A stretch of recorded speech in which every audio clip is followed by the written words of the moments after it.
হচ্ছে এবারে সরস্বতী মায়ের কাছে কি চাইলেন?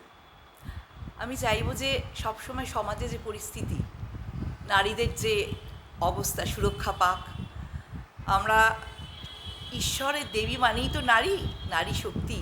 সেই নারী শক্তি আরও জাগ্রত হোক এবং সমাজের সে বিভিন্ন জায়গায় যে ধর্ষণ, যে নারী নিরাপত্তা, এগুলো আরও সঠিক হোক।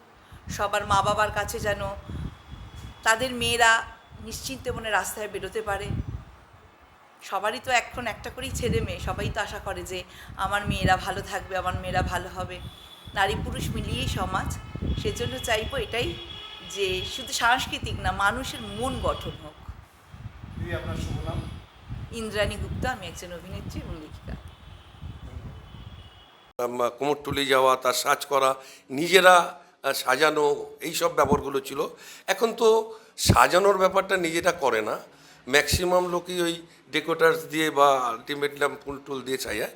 খুব কম সংখ্যক আমাদের এইখানটা আমি দেখেছি, এরাই একমাত্র নিজেরা চেষ্টা করে। কিছু কিছু জায়গা তো আছেই, আর্ট কলেজের ছেলেমেয়েরা কিছু কিছু জায়গা আছে যেখানে তারা নিজেরা করে, কিন্তু পাড়ার পুজো যেটা নাকি বারোয়ারি পুজো, সেই জায়গায় নিজেদের সাজানোটা আমার মনে একটু কম হয়ে গেছে। আপনাদের এটা কত বছরের পুজো? দেখুন, এটা অ্যাকচুয়ালি 4 বছরের পুজো 2 বছর হয়ে কোনো কারণে একটু বন্ধ হয়ে গেছিলো। তারপরে এখন যেটা বললেন রানিং 2 বছর। এই পুজোটা শুরু কিন্তু বাচ্চারা আমাকে ধরেছিল, আমি করিয়ে দিয়েছিলাম। আমি জাস্ট করিয়ে দিয়েছিলাম, এর বেশি কিছু না। আপনার শুভ নাম? আমার নাম দীপক সুর। থ্যাংক ইউ, আপনারা ভালো থাকবেন। আপনি তো বিশিষ্ট অতিথি হিসাবে সরস্বতী পুজোতে আমন্ত্রিত, তো কেমন লাগছে?